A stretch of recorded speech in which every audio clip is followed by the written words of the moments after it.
aujourd'hui, c'est un paradoxe que vous évoquez dans ce livre, où vous constatez qu'il est bien difficile aujourd'hui de concilier l'attachement à l'autre et la volonté de disposer de soi, qu'il existe une certaine tension entre le besoin de s'engager et l'envie de rester libre. Et cette phrase qui résume effectivement beaucoup le livre et qu'on a beaucoup entendu: comment l'amour qui attache peut-il s'accorder de la liberté qui sépare?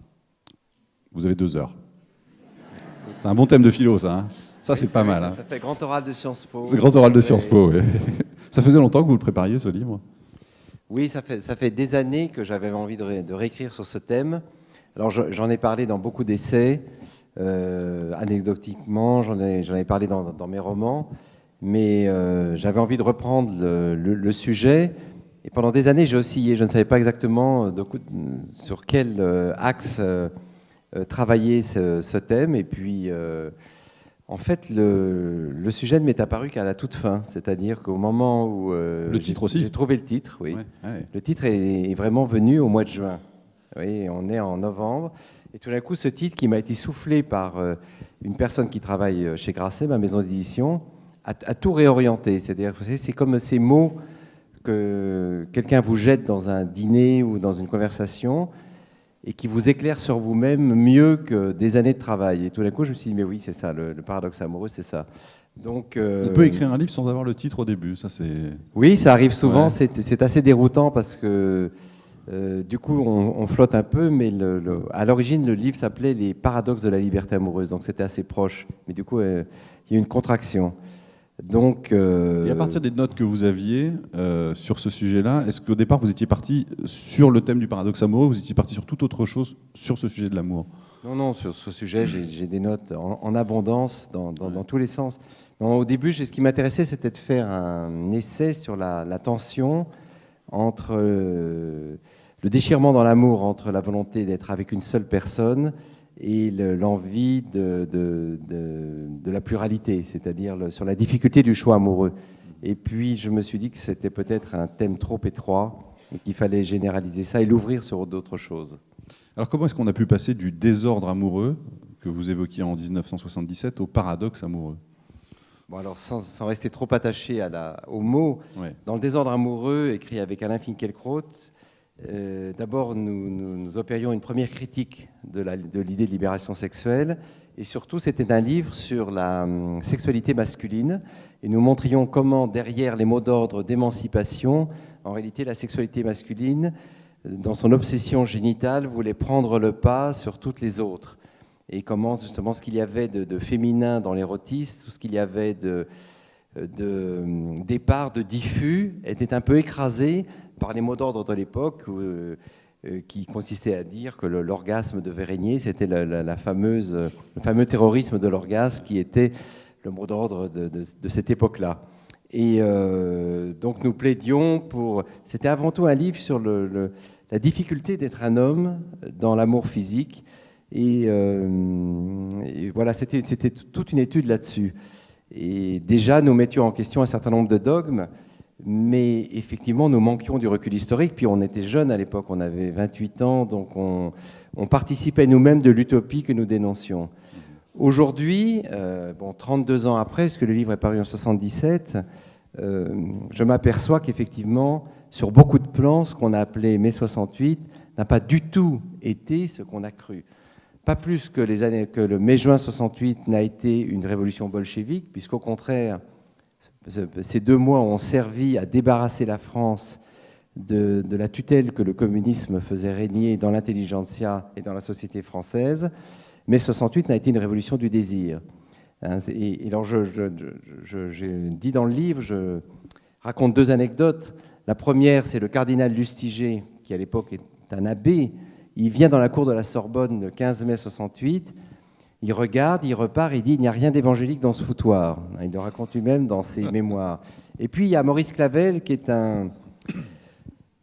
Peut-être ce nom ne vous dit plus rien, c'est un chrétien de gauche, un homme très exalté. Et lui, il compare mai 68 à un robinet grand ouvert. Il dit « le robinet grand ouvert, c'est l'Esprit Saint.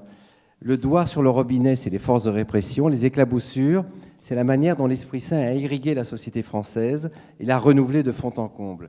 Et je pense qu'effectivement... C'est une belle image, ouais. Oui, c'est une belle image. Et je pense que, contrairement à ce qu'on en dit même aujourd'hui, mai 68 a été plutôt un soulèvement spirituel. Et dans le domaine qui nous concerne, il n'a pas ouvert la voie à la pornographie ou à la promiscuité sexuelle, comme le disent souvent les critiques, mais je pense qu'il a simplement renouvelé de façon spectaculaire et pour toute une génération l'amour au sens complet du terme, c'est-à-dire dans ses composantes de cœur et de corps. Ce qu'on voit très bien dans tous les documentaires sur Woodstock, vous voyez donc ce fameux concert de musique qui s'est passé en 69, où garçons et filles étaient nus, mais c'était une nudité adamique, c'est-à-dire c'était finalement une tentative de retrouver l'innocence d'un certain amour évangélique, au-delà de toutes les condamnations portées sur le corps. Alors quel est le principal paradoxe amoureux aujourd'hui que vous développez dans ce livre? Alors il y en a beaucoup. Il y en a beaucoup, oui, c'est ça, j'allais vous dire, il n'y en a pas qu'un seul. Oui. Mais il y en a au moins un, c'est que c'est cette tension, c'est cette contradiction entre l'envie de s'impliquer dans une relation forte et l'envie de ne rien perdre de sa liberté.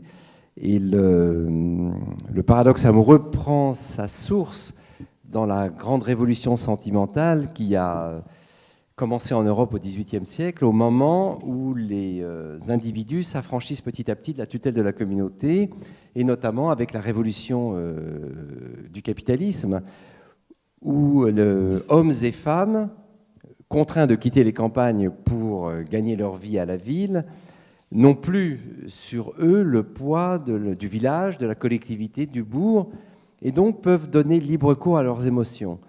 Et cette révolution sentimentale va petit à petit placer l'affection au centre du couple et au centre de la famille. Petit à petit, on va se marier par amour. C'est une révolution extraordinaire dans l'histoire de l'Europe, puisque les historiens nous racontent, dans les témoignages qu'ils donnent, c'est autrefois, jusqu'au XVIIe, XVIIIe siècle, notamment dans les campagnes, dans les villages, l'amour était exclu par nature, on se mariait par nécessité, la femme était en quelque sorte l'esclave ou la servante de son mari. C'est Edward Shorter, un historien américain, raconte qu'en France, dans la plupart des régions jusqu'au XVIIIe siècle, les hommes mangeaient assis le soir à table, les femmes restaient debout et finissaient les restes. Et il y a un proverbe de Angevin qui dit qu'il y a deux grands moments dans la vie d'un homme, un proverbe de la paysannerie, le jour où il prend femme et le jour où il l'enterre. Parce qu'enterrer une femme, c'est avoir la possibilité d'en épouser une autre qui amènera quelques biens. Et on raconte, il montre très bien à travers les archives comment la perte d'un animal domestique est plus grave que la perte d'une épouse. Donc dans les conditions matérielles très difficiles... Ça a changé, hein, je rassure. Oui. Dans les conditions matérielles très difficiles où vivaient nos ancêtres, l'amour n'avait pas sa place. L'amour, c'était une promesse que l'Église faisait aux croyants, il n'avait pas sa place.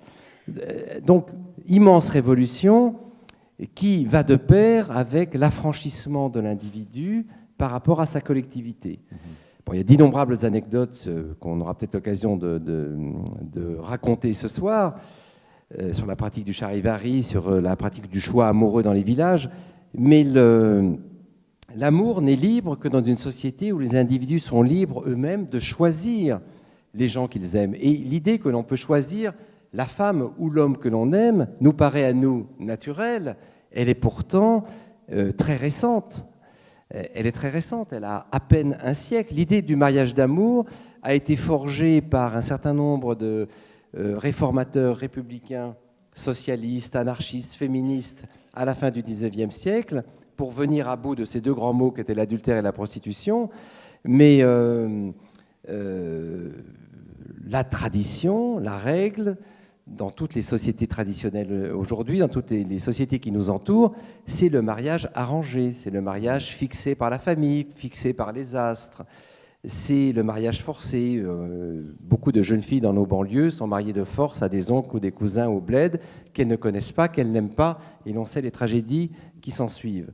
Alors, aujourd'hui, l'homme et la femme, lorsqu'ils se rencontrent, sont des partenaires à peu près égaux. Je dis à peu près parce qu'il y a toujours des disparités de salaire, mais le fait qu'ils soient des partenaires à peu près égaux fait que les attentes qui sont placées dans la vie conjugale ou maritale puisqu'on peut vivre ensemble sans être marié, c'est l'avantage de la législation française, les attentes sont énormes.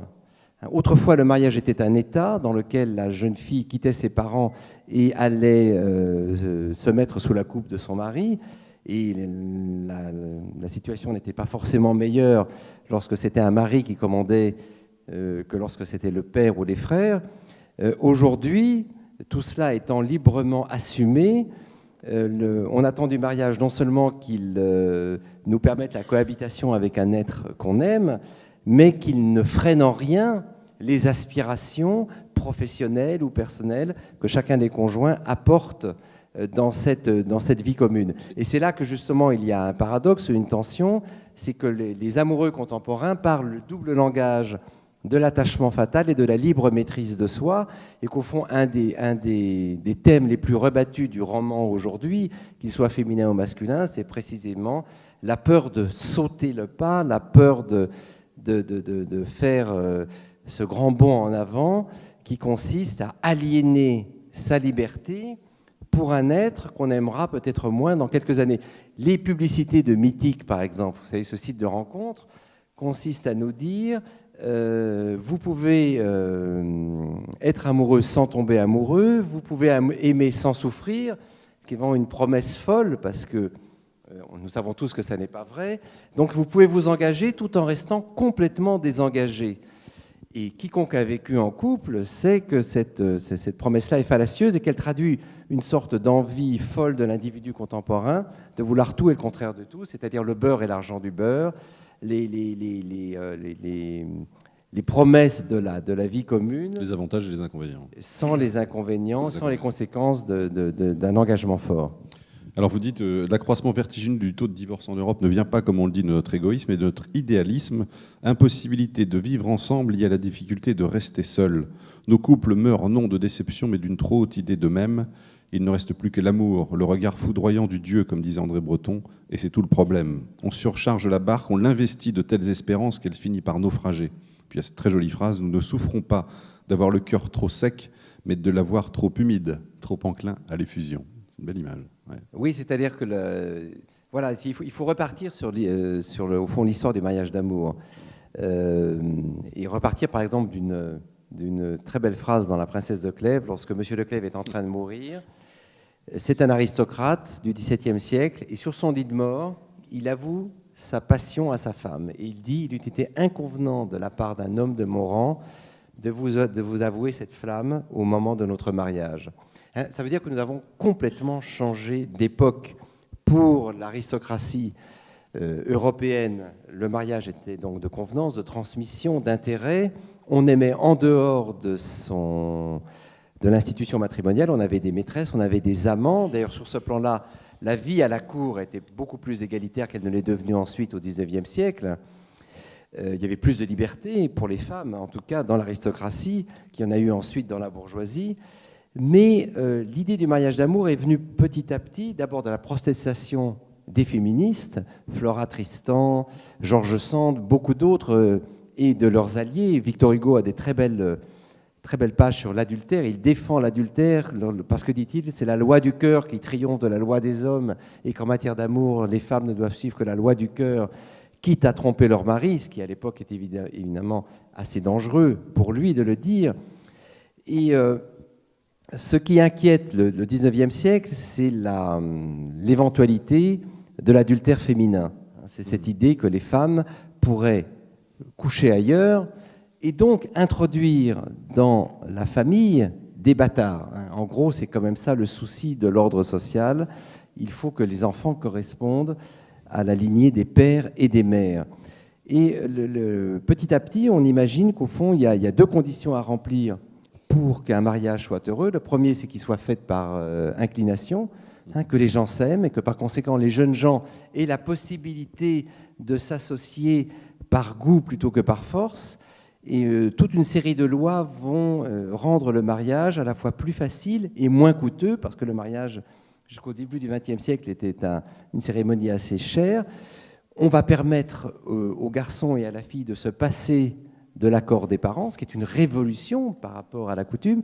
Et puis, deuxième chose, on s'intéresse petit à petit, sous l'emprise des travaux, sous l'emprise de la psychanalyse naissante, des grands travaux sur l'hystérie féminine, on s'intéresse à la sexualité des femmes. Et on se dit qu'après tout, les femmes en ont peut-être une, que contrairement à ce que disaient les romantiques qui idéalisaient les épouses pour mieux les désérotiser, on se dit que peut-être aussi y a-t-il un érotisme au féminin. Et d'ailleurs, l'Église catholique, dans ses périodes les plus libérales, avait souligné que la fécondité de la femme était accélérée par son accession au plaisir, hein, ce qui était révolutionnaire pour l'Église à cette époque-là. Et petit à petit, les réformateurs s'intéressent à ce qu'on appelle l'orgasme féminin, et le mot sexologie apparaît en 1910. Il y a là-dessus des pages passionnantes des historiens. Et naît donc, au début du XXe siècle, mais de façon très embryonnaire, très marginale, les prémices du mariage d'amour. Des grands réformateurs, des grands poètes s'en emparent, notamment André Breton, qui écrit son texte « L'amour fou », qui est un texte qui, moi, m'avait passionné quand j'étais jeune, puisque c'était évidemment un mot d'ordre magnifique, l'amour fou un peu à la manière de l'amour courtois, où André Breton, d'ailleurs, a des mots extrêmement étranges sur l'infidélité, qu'il récuse absolument. Et il dit, dès lors qu'on a librement choisi son partenaire, aucune excuse de lassitude ou d'excursion en dehors du couple n'est possible. L'amour est indissoluble. Et donc il reforge, sans le savoir, le vieux dogme de l'indissolubilité du mariage qui était prôné par l'Église. Sauf que lui-même s'est marié, a divorcé plusieurs fois. C'est toujours la même chose lorsque l'on édicte une loi morale, on a parfois du mal à la suivre. Et le mariage contemporain est au fond à la croisée de tous ces chemins. C'est-à-dire que d'un côté, nous y mettons la passion, puisque plus personne ne nous oblige à nous marier ou à nous mettre, à nous associer avec une femme ou un homme. Donc nous le faisons de notre libre choix, de notre plein gré. Et donc ces deux croisées, c'est un, la passion, deux, l'érotisme. Et alors là, effectivement, on n'en a pas encore parlé, mais c'est vrai que le niveau d'exigence qui se pose aujourd'hui aux amants ou aux époux, surtout s'ils sont jeunes, ce niveau d'exigence a considérablement augmenté par rapport, je dirais, à il y a un demi-siècle ou il y a même un siècle. Bon, ma mère m'a raconté avec une émotion contenue sa nuit de noces, qui a été un véritable cauchemar, et qui, je pense, a été le cauchemar de toutes les femmes de sa génération. Il y a un très beau roman de Maupassant qui s'appelle « Une vie ». Une jeune hobereau de Normandie est mariée à un jeune vicomte de la ville voisine. Ses parents n'osent rien lui dire, la nuit de noces arrive, et que voit-elle? Elle voit un homme en caleçon avec des poils. Or pour elle, jamais, car n'oubliez pas qu'à l'époque on ne se baignait pas au bord de la mer, pour elle c'est une horreur, c'est une abomination. Elle se demande ce que cette végétation sur les genoux de son époux, et il la force, et elle pleure pendant des mois, et pendant un an, la vie intime de ce couple est un cauchemar. Donc aujourd'hui, évidemment, ça a changé. Il y a l'éducation sexuelle, il y a le film X, et donc nous rentrons dans la vie amoureuse avec un niveau de demande qui est beaucoup plus élevé. Et au fond, le rêve des amants contemporains, c'est de concilier l'intensité et la durée. C'est-à-dire que nous soyons constamment épris l'un de l'autre et que nous connaissions des cimes de plaisir réciproques sans que jamais cela ne faiblisse. Et c'est évidemment un pari un peu fou, c'est un pari un peu... C'est l'ennui qui expliquerait en partie les divorces aujourd'hui ? Non, c'est pas l'ennui, je pense que c'est, oui, bien sûr, l'ennui, la monotonie. C'est-à-dire que d'abord, il y a une intolérance à l'ennui, notamment de la part des femmes. Oui, c'est ça. 40% des femmes sont aujourd'hui à l'origine des divorces, que vous dites. Oui, 70%. 70%. Oui, 70%. Oui. Dans 70% des cas, les femmes sont à l'origine du divorce. Voilà, parce que d'abord, elles bénéficient d'une liberté récente par rapport aux hommes, et puis, surtout, il y a une intolérance à l'ennui, il y a une intolérance à une personne qui ne les considère plus comme elles estiment qu'elles devraient être considérées. Mais d'abord, s'il y a de nombreux divorces, il y a aussi la moitié des couples à peu près qui restent ensemble. Donc il faut voir aussi les deux aspects de la chose. Donc tout n'est pas non plus négatif. Et puis je dis qu'au fond, autrefois, l'amour, ou l'amour-passion, tel qu'il est décrit dans Roméo et Juliette, par exemple, se nourrissait des obstacles. L'ordre social, l'Église, la classe à laquelle on appartenait interdisaient aux amants de se retrouver, et par conséquent, leur amour augmentait de cet interdit. Aujourd'hui, sauf croyances religieuses extrêmes, donc nous nous marions par amour, ou nous nous mettons ensemble par amour, et l'amour n'a plus d'autre obstacle que lui-même, c'est-à-dire qu'il est à lui-même son propre frein. Il doit puiser en soi les ressources suffisantes pour se renouveler. Et d'où l'inflation de livres, de recettes sur comment réveiller votre désir, comment redésirer votre mari ou votre femme. J'en veux pour preuve un numéro paru cet été dans Psychologie Magazine qui s'appelait « Réveiller votre désir ». D'abord, on a envie de dire, mais pourquoi faudrait le réveiller? S'il est assoupi, c'est qu'après tout, on y trouve peut-être son compte. Mais on peut lire dans ce genre d'injonction la panique de l'époque. Je crois que la vraie panique de l'époque, ça n'est pas du tout la peur classique ou conservatrice d'une sorte de débauche généralisée. Tous nos concitoyens pris dans un scénario pornographique, hein, c'est ce qu'on décrivait dans les années 60. Non, c'est l'inverse. La panique de notre temps, c'est la banqueroute du désir. C'est que tout d'un coup, les gens cessent de désirer, cessent d'avoir de l'appétit l'un pour l'autre. Prenons un exemple, alors là, qui date de dimanche. Le JDD, le journal du dimanche, racontait sur une pleine page qu'un camion parcourt la France, s'appelle le camion du désir. Et ce camion, qu'est-ce qu'il fait? Eh bien, il permet à des jeunes couples, très jeunes même, 18, 20 ans, d'aller raconter sous anonymat à des médecins, à des psychologues, leurs pannes intimes. Et ces pannes sont toujours les mêmes, invariablement. À 30 ans de différence, c'est des dysfonctions érectiles pour les hommes, impossibilité d'avoir du plaisir pour les femmes, et ce ne sont pas des gens âgés, ce sont des gens très jeunes qui viennent.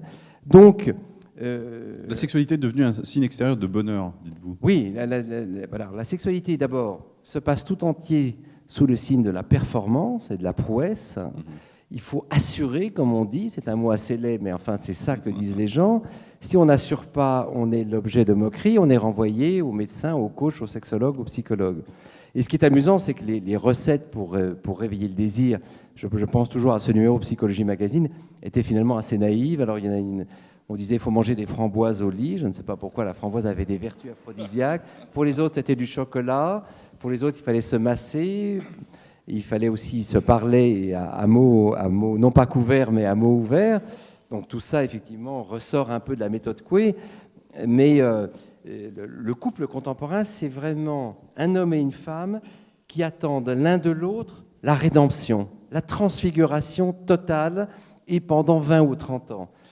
Mais personne n'est capable de vous offrir ça. Ce que les gens vous offrent, c'est une compagnie, c'est déjà énorme. Quand j'entends vous savez, à la télévision, les gens vous dire « je crois encore au grand amour ». Mais ce n'est pas au grand amour qu'il faut croire. Il faut croire dans les personnes fragiles, mais aussi vulnérables, mais aussi magnifiques, qui sont avec vous et qui seuls vous apporteront ce qui, à l'arrivée, sera un grand amour. Mais le grand amour comme une sorte d'idéal qui devrait nous inciter à congédier les hommes et les femmes que nous aimons, en espérant que derrière une autre personne plus parfaite, plus magique arrivera, me paraît être un très mauvais calcul et une manière de se rendre alors immensément malheureux. Et d'ailleurs, si vous allez sur Mythix, si vous allez sur Internet, c'est plein de ces gens qui vont de partenaire en partenaire, sont déçus, en retrouvent un troisième, un quatrième, sont à leur tour... Qu'est-ce que ça a modifié justement les nouvelles technologies en matière de rapport amoureux?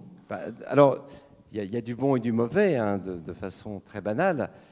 Ça a court-circuité l'angoisse des premiers pas, des premiers mots. Jusqu'à aujourd'hui, jusque dans les années 60, enfin c'est toujours vrai globalement, c'était à l'homme de faire les premiers pas, de dire les premiers mots. c'était le prétendant ridicule. On se jetait à l'eau et on était évidemment grotesque, c'était des phrases sans queue ni tête. Et donc les dragueurs avaient soi-disant des formules magiques pour faire mordre la proie à l'hameçon. Et c'était souvent assez pathétique. Mais enfin donc c'était presque une figure de rhétorique. C'était à l'homme d'aller vers Aujourd'hui, on peut se cacher derrière l'écran. sa prétendue. Oui, alors d'une part, aujourd'hui, on peut se cacher derrière l'écran. D'autre part, les femmes aussi font le premier pas aujourd'hui. Ouais. Et donc, elles sont soumises, tout comme nous, au risque de la rebuffade. Il n'est pas sûr qu'elles soient mieux accueillies. Lorsqu'une jeune femme veut aller vers un homme qui lui plaît, elle peut aussi s'entendre dire non merci. On appelle ça un râteau, en général. On appelle ça un râteau, et tout le monde prend des râteaux dans la vie. C'est la condition même, c'est le risque minimal auquel nous sommes soumis. Sur Internet, c'est différent. Parce que précisément, on sait pourquoi on est là. C'est une sorte de gare de triage gigantesque. L'agence matrimoniale classique, c'était au fond une petite gare de province où le chef de gare connaissait toutes ses ouailles. Là, aujourd'hui, c'est 100 000 personnes, 100 à 200 000 personnes par jour qui communiquent, qui se connectent. Et on sait qu'on est là pour chercher l'âme sœur. Et ça va de 18 à 70 ans, puisqu'on trouve absolument tous les âges sur Internet. Alors, le bon côté de la chose, c'est celui que je viens d'indiquer, c'est que précisément, il n'y a plus de limite d'âge. C'est-à-dire il n'y a plus de fatalité à la solitude aujourd'hui.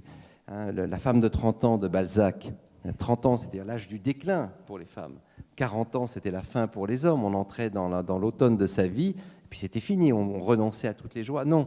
Ça, le bon côté de l'époque, je dirais même le merveilleux côté de l'époque, c'est que les années ne sont plus un verdict. C'est un énorme, je pense que c'est un énorme pas en avant. Le fait même d'habiter isolé dans un petit coin de la France, de la Suède ou d'ailleurs, fait que vous pouvez communiquer avec des gens et éventuellement retrouver un compagnon et une compagne sur le tard. Et je trouve que sur ce plan-là, c'est un très beau pas en avant. Mais, alors, les côtés peut-être moins reluisants. Le langage amoureux, ça a modifié quand même. Alors, le langage amoureux, il est très sommaire. Sur Internet, c'est même brutal parfois. C'est très sommaire. D'abord, tout le monde a les mêmes goûts. On dit j'aime le soleil, la vie, le sourire, la mer, les enfants, la plage. Bien sûr, le cinéma, le théâtre, j'aime lire, j'aime entendre le chant des oiseaux. Donc, chacun, évidemment, procède à une sorte d'embellissement de soi-même. Vous récitiez Ronsard plutôt, non? Comment? Vous récitiez Ronsard plutôt pour draguer? Non, ça n'a jamais marché, ça. Non, sauf vraiment sur des intellos, mais alors... non, il faut avoir l'art de la répartie sur le moment. Mais c'est vrai que ça modifie le langage, oui, le net quand même. Mais Ronsard, oui, c'est pas mal, oui, mais c'est pas mal. Mais non, alors évidemment, les messages sont les mêmes. Les gens mentent sur eux-mêmes, c'est évident. Ils mettent des photos, ils sont plus jeunes, plus beaux, sous un meilleur profil. Ils affichent 10 ans de moins. Et Internet permet à la fois une très grande circulation des messages et des intentions, mais pas forcément une très grande circulation des corps, puisqu'il y a le moment de vérité, c'est-à-dire celui où on va rencontrer la personne avec qui on a chatté sur le net. Et là, on peut se laisser aller, on peut faire des blagues les plus vaseuses, on peut se dépeindre sous un jour héroïque. Mais il y a la rencontre à un moment donné. Il y a la rencontre, le face-à-face, et là, les vieux critères de la séduction, les critères impitoyables, c'est-à-dire est-elle ou non mon genre, suis-je ou non son type, vont de nouveau jouer. Et ce qu'Internet permet, et ce qui est à mon avis la pathologie propre à ce genre de technologie, c'est le harem virtuel. C'est-à-dire que pour beaucoup de gens, ils nouent de multiples contacts sur l'écran et ils ont l'impression comme ça d'avoir eu des aventures avec des dizaines de personnes sans jamais les incarner dans une rencontre.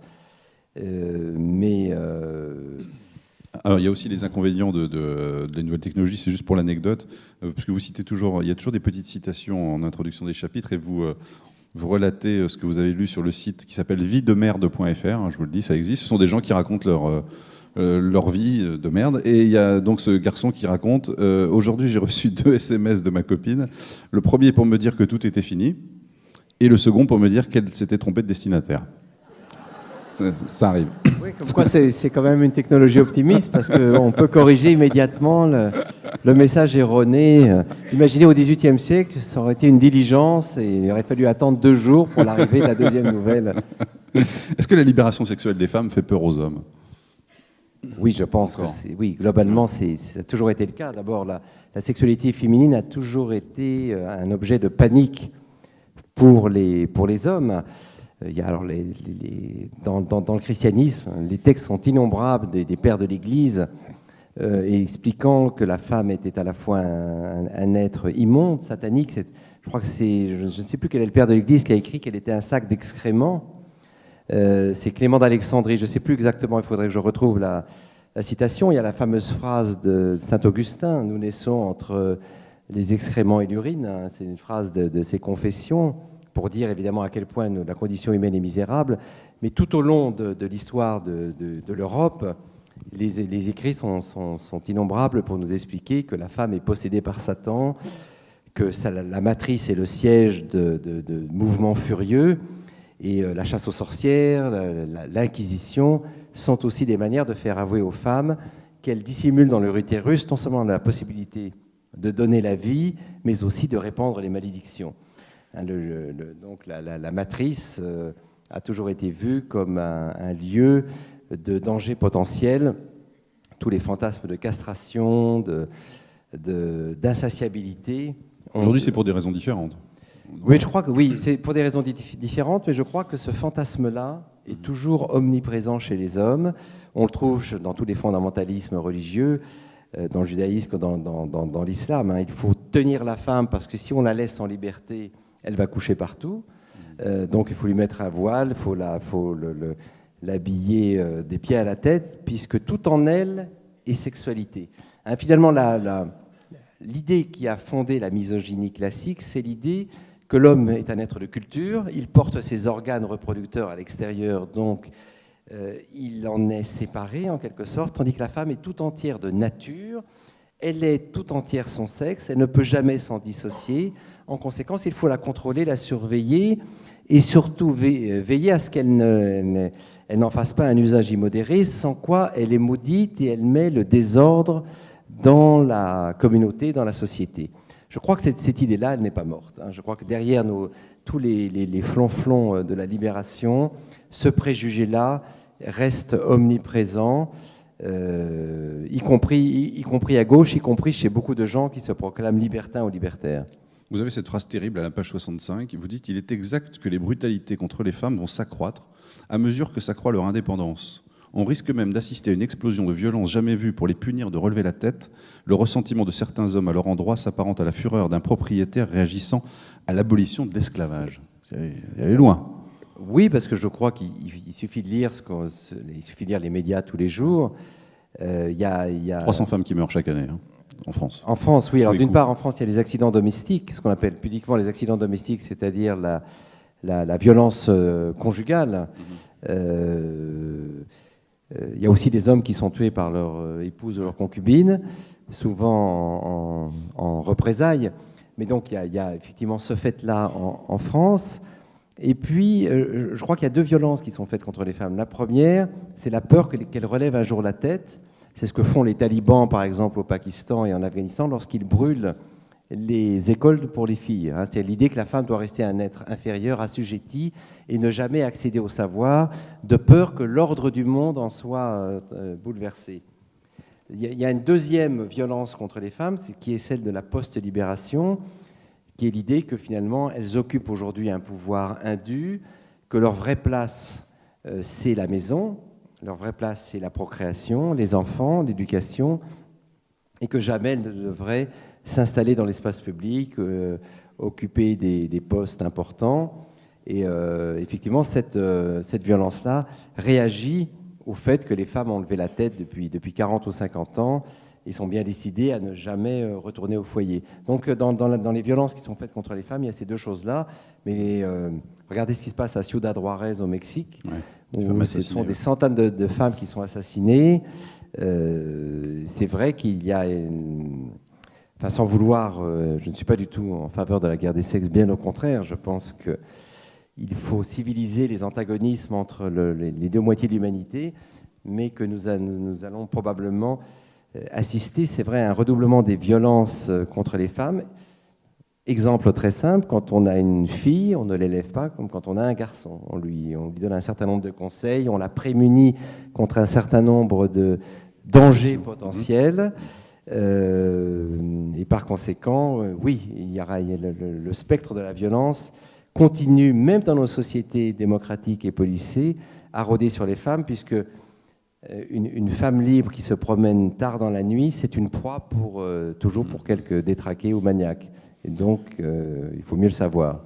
Alors, on va revenir à la relation amoureuse. Est-ce que la fidélité, c'est une preuve d'amour ? De préférence, oui. C'est pas forcément ce que vous sous-entendez dans le livre. Non, mais je veux dire, c'est en tout cas ce qui est requis aujourd'hui. Très peu de couples s'installent ensemble en se disant nous allons être infidèles. Enfin, très peu. Quelques-uns. Il y a un de nos ministres actuellement qui s'est marié, parce que je le dis parce que sa femme le raconte dans un livre qui est paru chez Grasset, Manuel de guérilla à l'usage des femmes, qui s'est marié en disant il n'y aura pas d'exclusivité sexuelle. Donc quelques couples lèvent cette clause sur le modèle de Jean-Paul Sartre et Simone de Beauvoir, mais dans l'ensemble, la fidélité reste une condition requise de l'amour. Alors évidemment, une fois qu'on a dit ça, on n'a rien dit, puisque c'est toujours aussi difficile d'être fidèle que ça l'était jadis. Il y avait autrefois une fidélité de convention, ce qui consistait évidemment à obéir aux lois sociales, aux normes.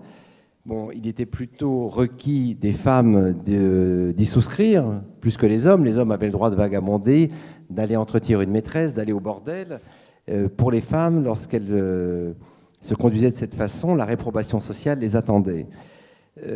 Aujourd'hui, la fidélité, elle est de conviction, c'est-à-dire que c'est un engagement que nous prenons à deux de ne pas nous tromper, et dans la mesure du possible, de se tenir à ce serment fondateur le plus longtemps que nous le pouvons.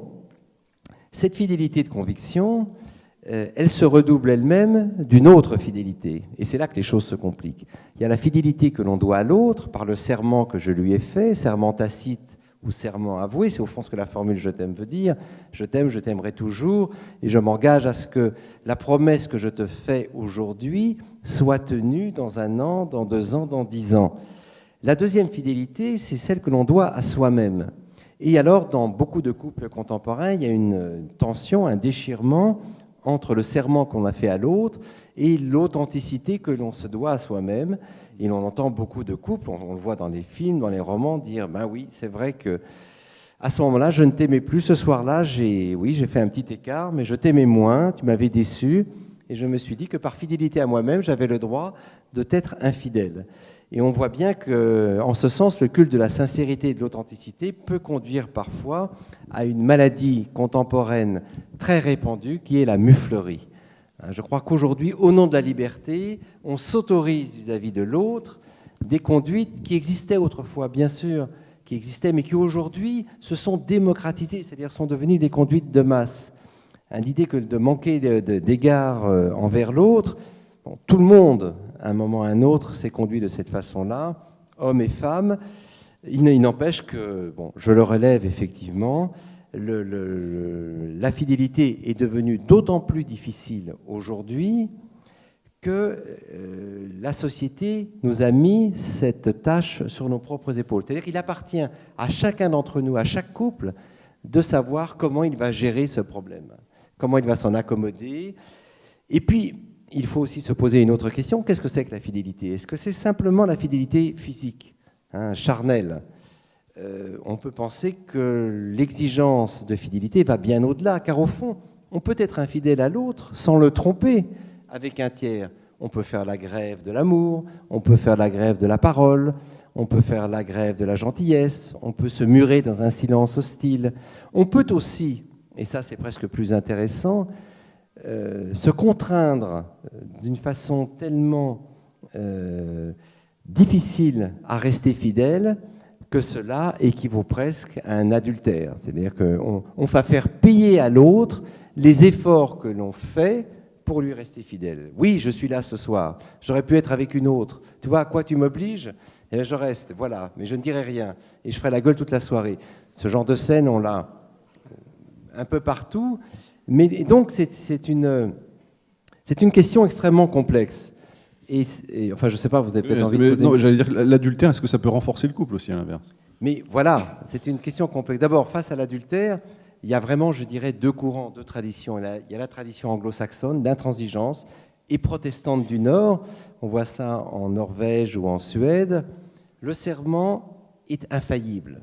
Le serment, c'est le serment. Le transgresser, c'est tout briser.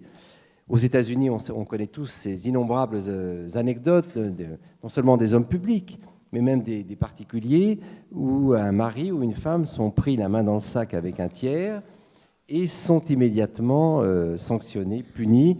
On en connaît des célèbres. Hein? On en connaît des célèbres. Voilà, l'affaire Clinton-Lewinsky. Plus intéressant encore, il y a un an, je crois, ou deux, Un juge. Le gouverneur démocrate de New York, Eliot Spitzer, champion de la lutte contre la prostitution, est surpris avec une call girl de 22 ans à qui il versait des émoluments très généreux, d'ailleurs, je crois, sur le compte de la mairie de New York. Donc, il est immédiatement renversé, cloué au pilori. C'est assez drôle en même temps. Le moraliste qui est pris à transgresser les vertus qu'il affiche, c'est un classique. Mais enfin, bon, c'est toujours assez drôle à voir.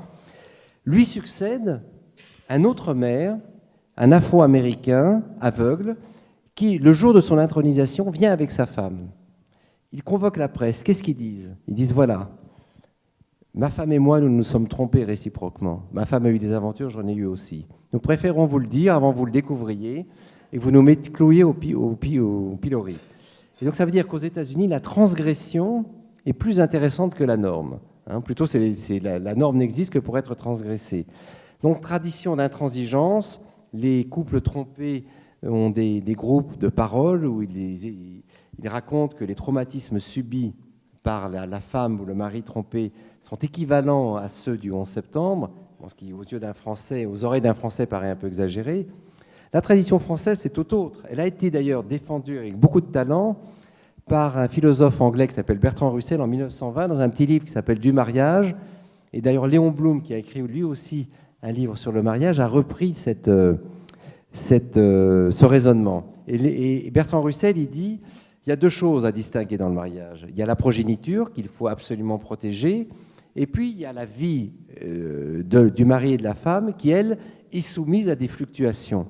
Et Bertrand Russell préconise donc pour l'Angleterre, parce qu'il était britannique, une solution à la française, grande tolérance à l'égard des écarts de l'épouse ou du mari, mais intransigeance dans l'éducation des enfants. On ne doit pas sacrifier les enfants aux caprices de leurs parents.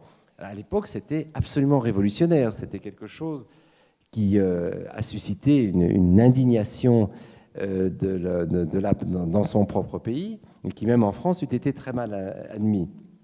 Mais remarquons, je n'en tire pas de conclusion, remarquons que même si nous sommes tous adeptes de la loyauté et de la fidélité, il est des couples, je ne dis pas tous les couples, mais il est des couples, comme nous le disions tout à l'heure, qui lèvent la clause, enfin qui adoptent la clause, enfin qui lèvent la clause de l'exclusivité sexuelle, c'est-à-dire qui admettent sous condition que le conjoint aille vagabonder ailleurs. D'ailleurs, il y a cette tradition très ancienne dans le nord de la France du valentinage, qui a existé, je crois, jusqu'au XVIIe siècle, où à l'époque de la Saint-Valentin, le mari acceptait que sa femme aille courir le Guidou avec un galant pendant 2-3 jours, et puis ensuite elle revenait. C'était une manière, en quelque sorte, de briser le pacte conjugal pour mieux le refonder. C'est un peu l'équivalent des Saturnales à l'époque des Romains.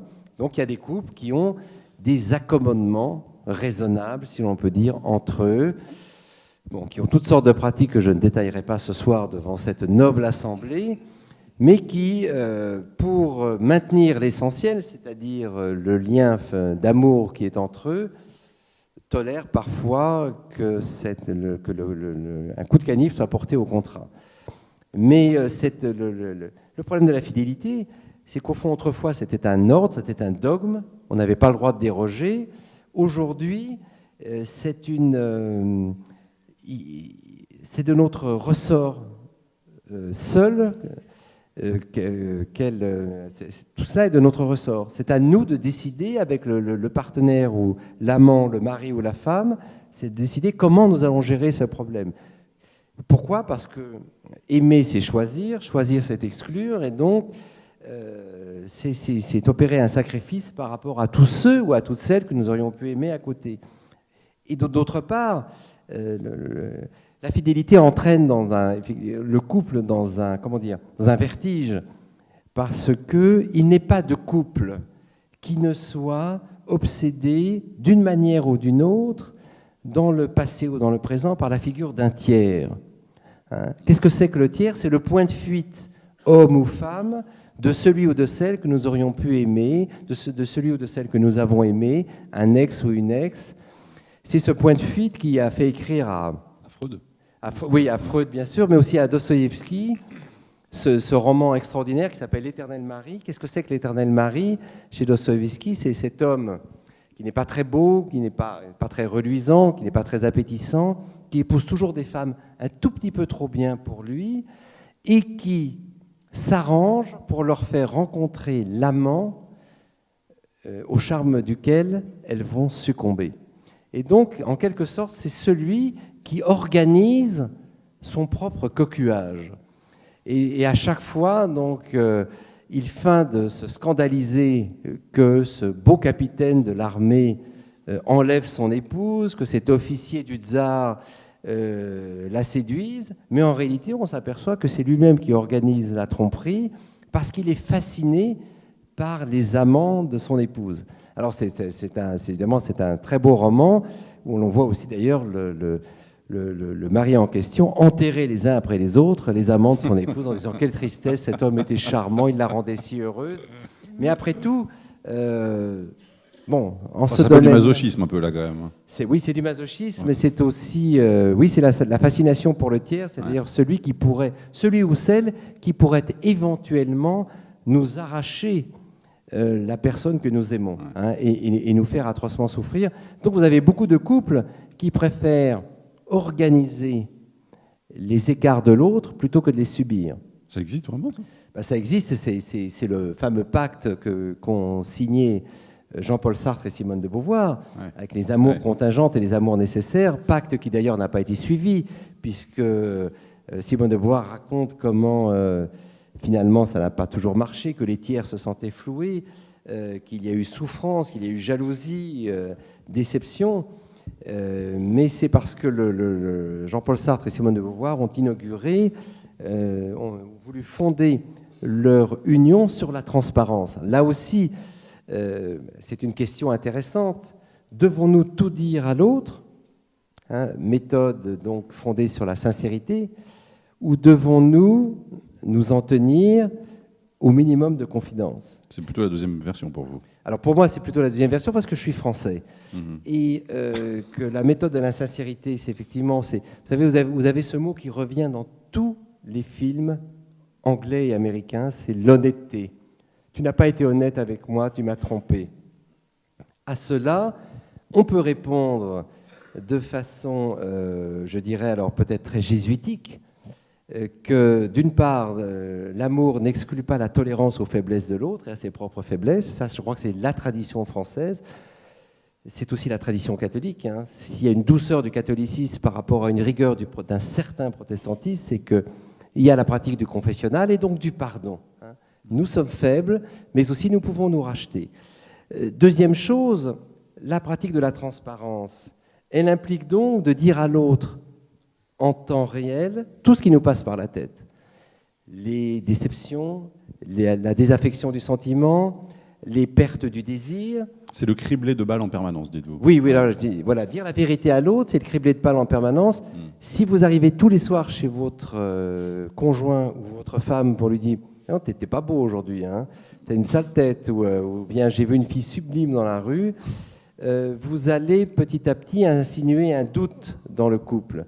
Et je pense que dans les mariages ou les unions durables, la philosophie de l'aveu systématique, c'est une certaine manière aussi de saccager la relation. C'est-à-dire qu'à partir du moment où on décide de tout avouer, c'est qu'au finalement, on n'a plus rien à perdre. Vous dites, y compris les petites aventures.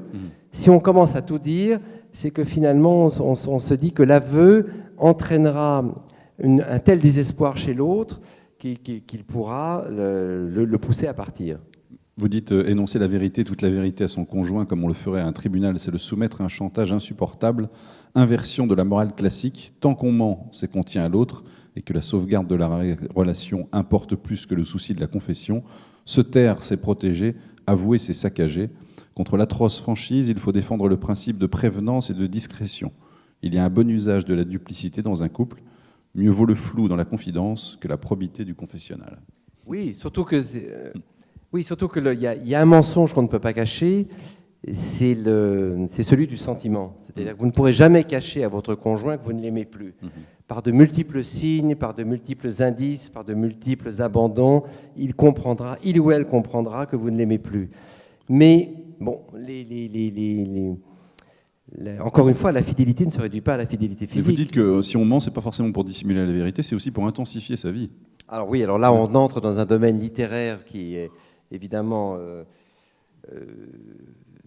beaucoup plus trouble. Hein, c'est le vertige de la trahison. Et ça, là encore, il y a toute une tradition. Déjà, j'ai déjà dit dans la Bible, c'est dit dans les évangiles, c'est dit dans toute l'histoire de la politique. La trahison n'est jamais aussi forte qu'entre frères et entre amis. Regardez ce qui se passe aujourd'hui. Les vrais coups de poignard, ce ne sont jamais les gens du bord opposé qui le donnent, ce sont vos proches. Hein, quand vos amis vous trahissent, c'est là que vous souffrez. Si vos ennemis ont envie de vous poignarder, après tout, c'est leur devoir, c'est leur travail. Mais quand ce sont vos propres enfants, des gens de votre famille qui vous abandonnent, là arrive évidemment la trahison. Alors, on peut penser, la question que vous posiez, c'est trahir, c'est intensifier sa vie. Ouais. Oui, cela existe. Ouais. Il y a des gens qui ont envie d'avoir plusieurs existences parallèles et qui donc utilisent le mensonge comme une arme pour accélérer l'existence. Lisez, par exemple, chez Proust, les 2 tomes de l'histoire du narrateur et d'Albertine. Lorsque Albertine ayant disparu, le narrateur chez Proust se rend compte que cette jeune femme un peu insignifiante, qui n'était même pas belle, qui n'était même pas son genre, qui vivait chez lui et qui finissait par l'ennuyer terriblement, lorsqu'elle est partie, lorsqu'elle s'est enfuie, il a commencé à enquêter sur sa vie. Il s'est aperçu que cette jeune personne insignifiante faisait des passes dans une maison close, avait des aventures saphiques avec des baigneuses sur la côte normande. Et donc, tout d'un coup, cet être falot et sans épaisseur qu'il avait côtoyé pendant tant d'années avait en réalité, non pas une double vie, mais une vie multiple. Et donc, qui était pour lui l'équivalent d'un roman, mais d'un roman atroce. Alors là aussi, c'est un thème qu'on voit souvent au cinéma ou dans les romans. La personne avec qui vous vivez est en réalité un agent double ou a de nombreuses aventures dans toutes les villes. Bon, n'exagérons pas, c'est pas tout à fait comme ça que ça se passe, mais c'est vrai qu'il peut y avoir dans un lien très fort le vertige de la duplicité et de la trahison. Le Pax, aujourd'hui, ça dit quoi de l'amour d'aujourd'hui? Est-ce que c'est une version light un peu du mariage? Alors le Pax dit beaucoup de choses de l'amour. Il dit surtout à quel point nous nous trompons en permanence lorsque nous prédisons, par exemple, la disparition du mariage ou la fin du couple ou l'éclatement de la famille. Souvenez-vous, 1999, le Pax. Le Pax est en discussion à la Chambre, à l'Assemblée nationale. De nombreuses manifestations ont lieu, dont une célèbre dirigée par Madame Boutin, où l'on entend des slogans un peu outrés, disant « pédé au bûcher, aller en enfer, non à la dislocation de la famille, etc. » Le Pax est voté et de nombreux esprits, d'ailleurs très éclairés et très modérés, disent « ça y est, c'est la fin. C'est la fin de tout ce que nous entendions par le mot amour et famille, puisque le Pax permet en effet, il faut le souligner, une sorte de répudiation réciproque. Lorsque vous êtes paxé, vous avez 15 jours pour envoyer une lettre au greffe du tribunal d'instance qui dissout ce pacte de façon unilatérale. Donc c'est une sorte de divorce accéléré, évidemment sans consentement mutuel. Et on se dit, ça y est, les homosexuels ont introduit dans notre vie intime les germes de dissolution qui forgent leur quotidien. Or, que se passe-t-il? 2009 aujourd'hui, Deux choses. Premièrement, à 95%, le Pacs est hétérosexuel. Il faut quand même le savoir. En grande majorité, le Pacs, c'est l'équivalent des fiançailles d'hier. C'est-à-dire que les gens qui se pacsent le font comme une sorte de prélude au mariage. Tous ne se marient pas, mais certains l'envisagent comme étant un premier pas. Et c'est des fiançailles protégées, puisqu'à partir du moment où on signe ce pacte, en cas de décès ou en cas de changement d'avis, celui ou celle avec qui vous l'avez signé recevra un certain nombre de garanties financières. Et le Pacs devient une fête. On voit ça dans de nombreuses mairies. Les gens font venir une fanfare, ils dansent, ils organisent une soirée avec des amis. Donc ce qui était à l'origine un contrat un peu froid, un peu glacé devant un employé de mairie ou devant un maire, devient une annexe un peu festive du mariage. Et au fond, c'est ça le formidable contresens que nous avons tous fait en 68, lorsque nous prédisions, nous regardions la disparition inexorable du mariage, qui, c'est vrai, a baissé de 30% depuis 30 ans. L'imaginaire majoritaire aujourd'hui, à mon avis, pour tous, reste le mariage. C'est-à-dire le mariage comme symbole d'une union indissoluble entre un homme et une femme. C'est-à-dire d'une aventure à nulle autre pareille, que nous ne mènerons peut-être pas à bien, mais en tout cas, qui est d'autant plus appréciable qu'il est désormais libre et volontaire. Mais devant les difficultés de la vie à deux, la société, le législateur, ont inventé de multiples formes de mariage allégé. L'union libre, qui existait déjà quand j'étais jeune, le concubinage qui donnait aux amants les mêmes droits qu'aux époux, l'allègement du divorce, la fameuse loi de 1975 en France. Ces lois d'ailleurs sont votées un peu partout en Europe aujourd'hui et procurent aux époux la même possibilité de se quitter. L'union libre et le Pacs. Et donc tout ça, qu'est-ce que c'est ? Je crois que là, c'est le paradoxe amoureux par excellence. C'est l'envie de lier son existence à quelqu'un, mais sans les conséquences un peu dramatiques du mariage. C'est l'envie à la fois d'être dedans et dehors. Oui, je t'aime, mais je voudrais pouvoir en sortir à tout instant.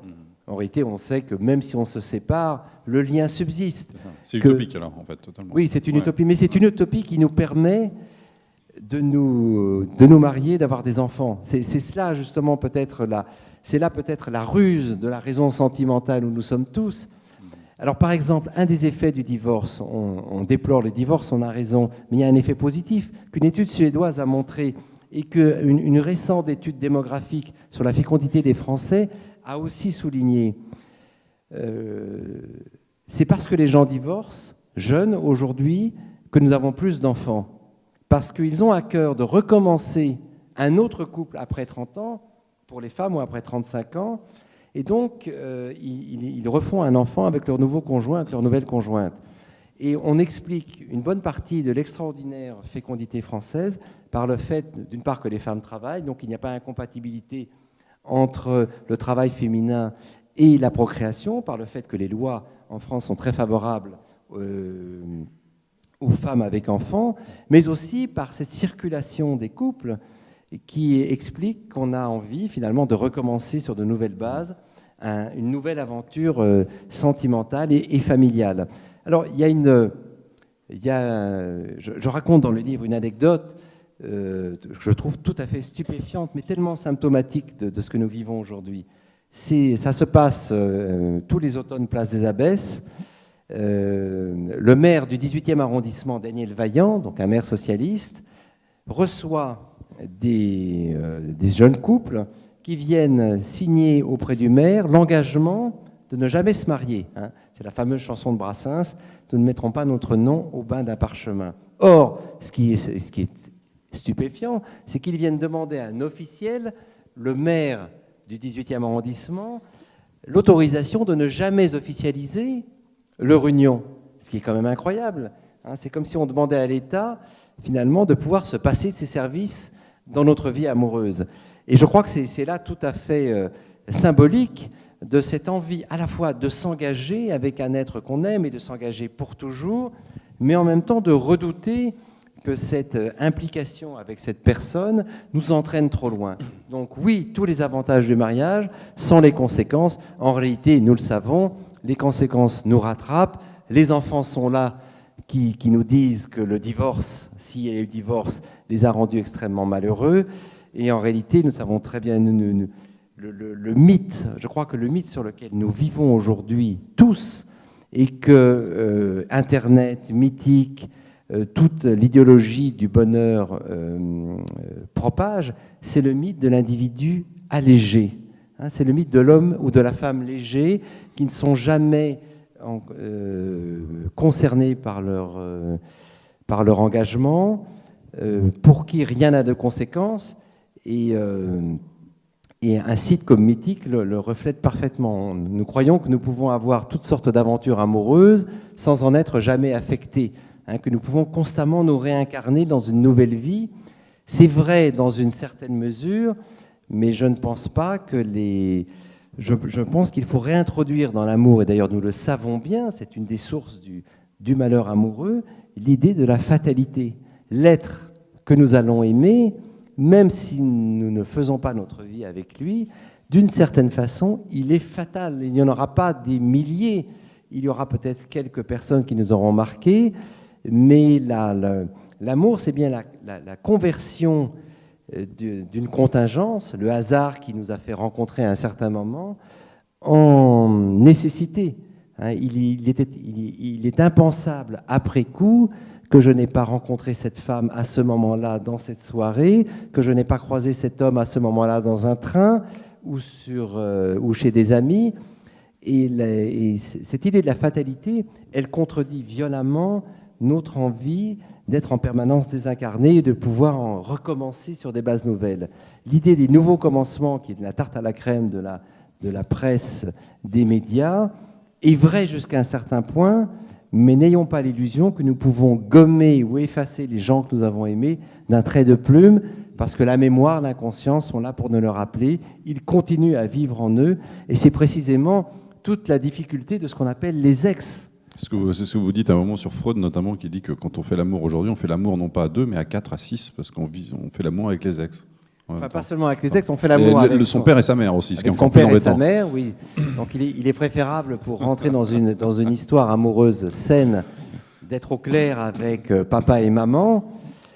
Donc on sait tous, notamment le théâtre de boulevard, à quel point la présence de la belle-mère ou du beau-père peut empoisonner une relation qui, a priori, se voulait être idéale. Mais c'est vrai que l'ex, et ça c'est quelque chose de nouveau, pour le coup, d'une part parce qu'auparavant, les femmes étaient censées se marier quasiment vierges, et ça a été vrai jusque dans les années 50-60. Et puis, les aventures, si aventures il y avait eu, on les dissimulait. On les dissimulait. Il y avait un ou deux, peut-être, prétendants, mais on n'allait pas au-delà de quelques baisers furtifs. En tout cas, c'est ce qu'on devait avouer à son conjoint, et ce que le conjoint devait avouer aussi à sa promise. Aujourd'hui, c'est évidemment impensable. Hommes et femmes, d'ailleurs, il y a une convergence des expériences sur ce plan, et hommes et femmes ont eu au moins une ou deux aventures avant de se connaître. Et qu'est-ce que c'est que l'ex? C'est une cellule dormante un peu. C'est ce qu'on appelle dans le langage policier la cellule dormante. C'est-à-dire c'est quelqu'un dont on veut s'assurer qu'il est bien rangé dans un placard, qu'il ne reviendra pas. Mais d'abord, c'est une personne, homme ou femme, qui sait des choses sur votre partenaire que vous ne savez pas. Qu'as-tu vécu? Est-ce que tu as eu du plaisir avec lui, plus qu'avec moi? Raconte. Non, mais raconte, rentre dans les détails. Non, mais dis-moi, tu ne mens pas. Tu me jures, non, mais toujours avec toi, c'est avec toi que c'est le mieux. J'ai jamais connu ça. De très nombreuses femmes continuent à mettre quelques ex sous le tapis pour ne pas avoir l'air trop légères aux yeux de leur mari actuel. De nombreux maris aussi taisent par pudeur leurs aventures. Et tout d'un coup, l'ex peut revenir comme un retour de flamme dans le couple. Et donc, il y a ce rapport ambigu. Et puis, il y a aussi les couples civilisés où les ex sont conviés à la table comme des membres de la famille. Parfois, ce sont des vrais clubs qui se retrouvent, où on parle avec compassion et sympathie des manies du mari, ou le club des ex pour les femmes qui sont là, conviés comme des compagnons charmants, qui vous racontent une anecdote sur votre épouse. Et alors, comme on est civilisé, on fait semblant de s'extasier et de rire.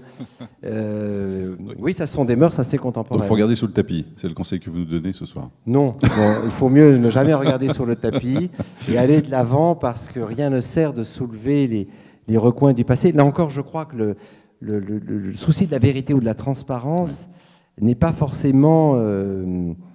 je crois que nous n'avons pas besoin de tout savoir de l'autre à tout instant. De même qu'il n'a pas besoin de tout savoir sur nous. Il faut garder dans la relation amoureuse ce souci de la discrétion et du clair-obscur. Sans quoi l'amour est une sorte d'interrogatoire permanent que les deux membres du couple se posent l'un à l'autre. Ça devient, Qui a peur de Virginia Woolf, ça devient un film à la Bergman où les gens se torturent réciproquement au nom de la franchise. Vous dites que chez nos ancêtres, quand je dis nos ancêtres, c'est les générations précédentes, c'est il y a quelques dizaines d'années. C'est déjà nous. Voilà. Oui, presque ma génération. Il y avait plus de sagesse finalement dans leur amour, et vous dites qu'ils bâtissaient le mariage pas seulement sur la notion d'amour, mais sur une notion de transmission, et vous dites, et si on y revenait finalement à cette notion de transmission? Oui, alors cette idée, j'aurais pas pu l'écrire il y a même 10 ans. Donc vous voyez que l'âge apporte parfois et la sagesse et la raison. Et en 1986, j'étais en Inde, à Madras, et j'ai assisté à la conférence d'un écrivain indien qui avait été l'ami de Malraux, qui s'appelait Raja Rao. Et ce monsieur, qui était déjà assez âgé, était parti en France dans les années 30 sur la foi d'un préjugé qu'il avait, c'est que la France étant le pays de l'amour, nul ne peut connaître l'amour s'il n'a pas épousé une Française. Il a donc épousé une Française, et puis ils se sont séparés. Il a été assez déçu, et il a beaucoup réfléchi sur ce mariage malheureux. Et il en avait conclu la chose suivante: vous, en Occident, vous mettez une soupe brûlante sur la table, elle se refroidit petit à petit. Nous, en Inde, nous mettons une soupe froide sur le feu, et elle se réchauffe tout doucement. Et alors, à l'époque, ça m'avait indigné. Je me dis, mais quelle horreur, mais c'est affreux. Et en y réfléchissant bien, il se trouve que j'étais à Pondichéry cet hiver, j'ai raconté cette anecdote. J'en ai reparlé, la salle était pleine d'Indiens, et on s'est mis à parler du mariage arrangé. Et inconvénients et avantages du mariage arrangé. Donc les avis étaient très divergents, parce que vous savez que l'Inde est une société démocratique, mais avec des structures qui ne le sont pas du tout.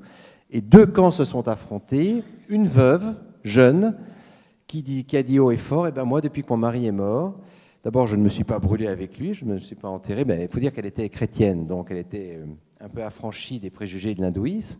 Et elle dit, depuis que mon mari n'existe plus, j'ai une vie sexuelle totalement épanouie. Je peux aller où je veux, comme je suis veuve, personne ne me suit à la trace. Et puis une jeune fille qui allait se marier, disant, voilà, nous avons introduit dans la coutume une petite entorse, grâce à mes parents, que je remercie. J'ai le choix désormais de sortir avec mes prétendants pendant 1 an. Évidemment, quand on dit sortir, c'est pas aller danser en boîte et passer la nuit, non, sous la tutelle d'un chaperon qui ramène la jeune fille le soir entre minuit et 1h, mais en tout cas, elle a l'occasion de connaître les garçons qu'elle pourrait épouser. Et j'ai trouvé cette coutume intéressante, et ça m'a rappelé une chose dont je parle dans le livre. C'est une vieille coutume nordique qu'on appelait en anglais le bundling, c'est-à-dire une sorte de mariage à l'essai. Jusqu'au milieu du 19e siècle, les jeunes filles en Allemagne du Nord et dans les pays scandinaves, dans les villages, étaient soumises le samedi soir à une sorte de rodéo des garçons. Ils buvaient beaucoup et ils allaient se présenter à la porte des jeunes filles à marier. Et là, la jeune fille choisissait celui qui allait passer la nuit avec elle. Et donc, le garçon rentrait dans son lit, il restait tout habillé, et la coutume voulait que rien ne se passe, rien de délicat ne se passe. Au petit matin, le garçon sortait, et puis elle recommençait le samedi suivant, et la chose pouvait durer 1 an, 2 ans, et une jeune fille, avant de se marier, pouvait avoir eu 40 garçons dans son lit, 40 ou 50. Que se passait-il vraiment? On ne le saura jamais, mais en tout cas, c'était une sorte une manière de rendre moins inflexible la loi du mariage à vie. Alors, dans les coutumes anciennes, on ne reviendra pas sur le mariage forcé. C'est vrai que tous les exemples que nous en avons en France, la presse s'en fait l'écho, sont abominables. Obliger une jeune fille à épouser un homme qui a le double de son âge ou 3 fois son âge parce qu'il appartient à la famille et d'aller vivre au bled parce que telle est la coutume, c'est inhumain.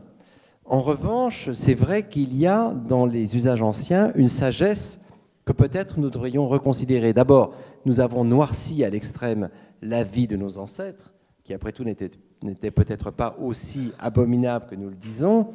Et puis, la question qu'il faut poser aujourd'hui, c'est qu'est-ce qui tient un couple ? Je disais tout à l'heure, la moitié des couples ne divorcent pas.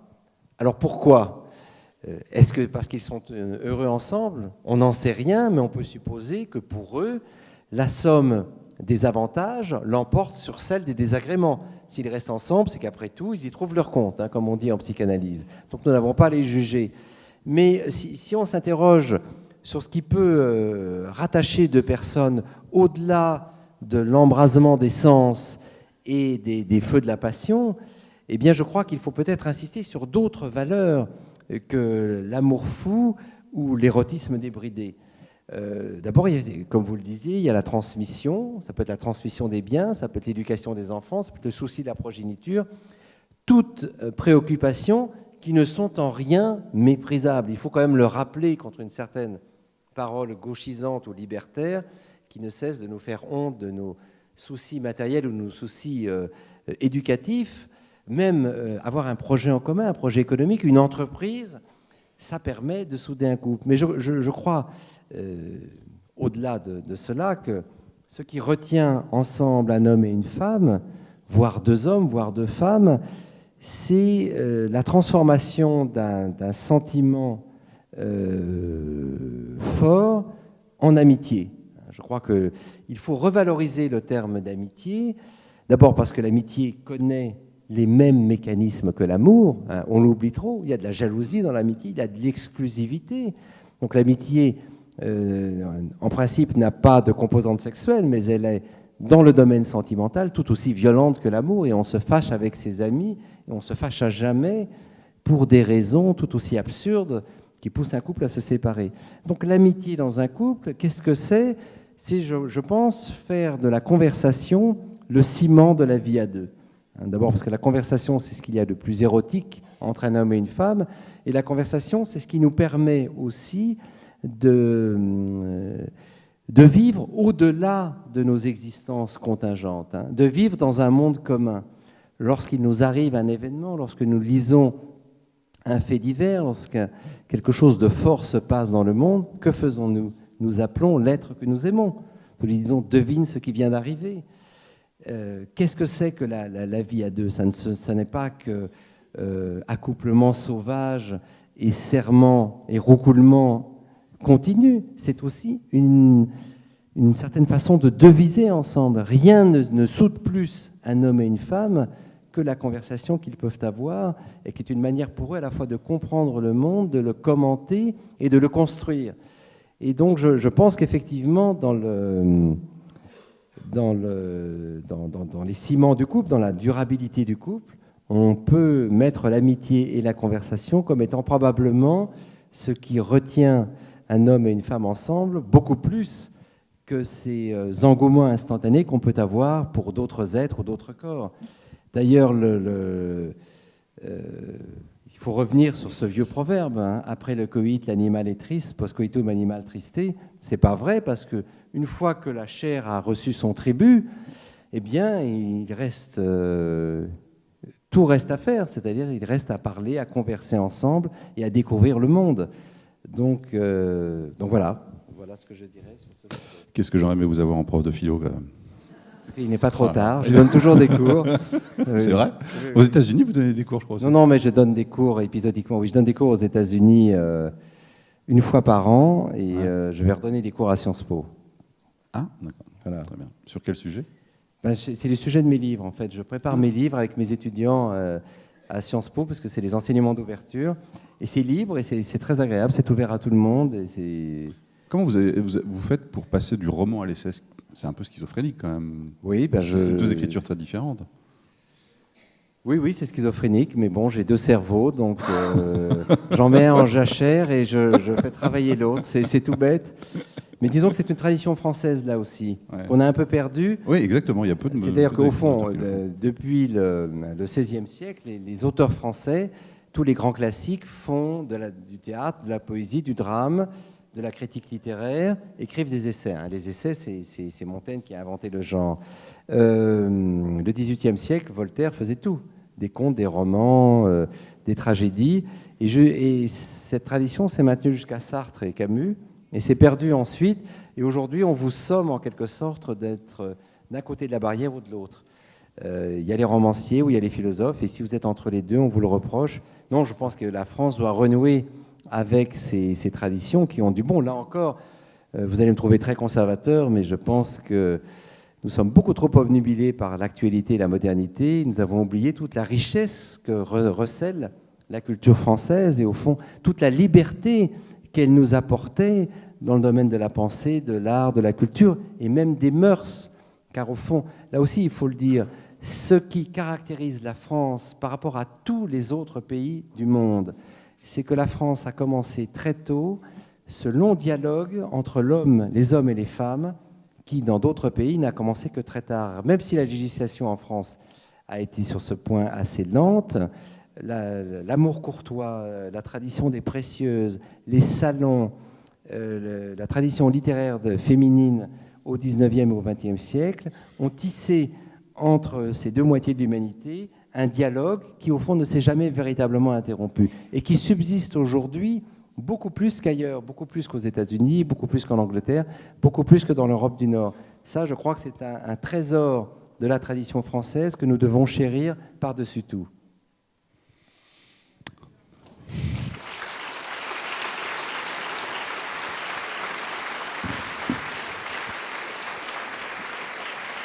On va vous remercier, Pascal Bruckner, d'être venu inaugurer cette nouvelle saison de La Beau Chapitre. Merci infiniment, c'était passionnant.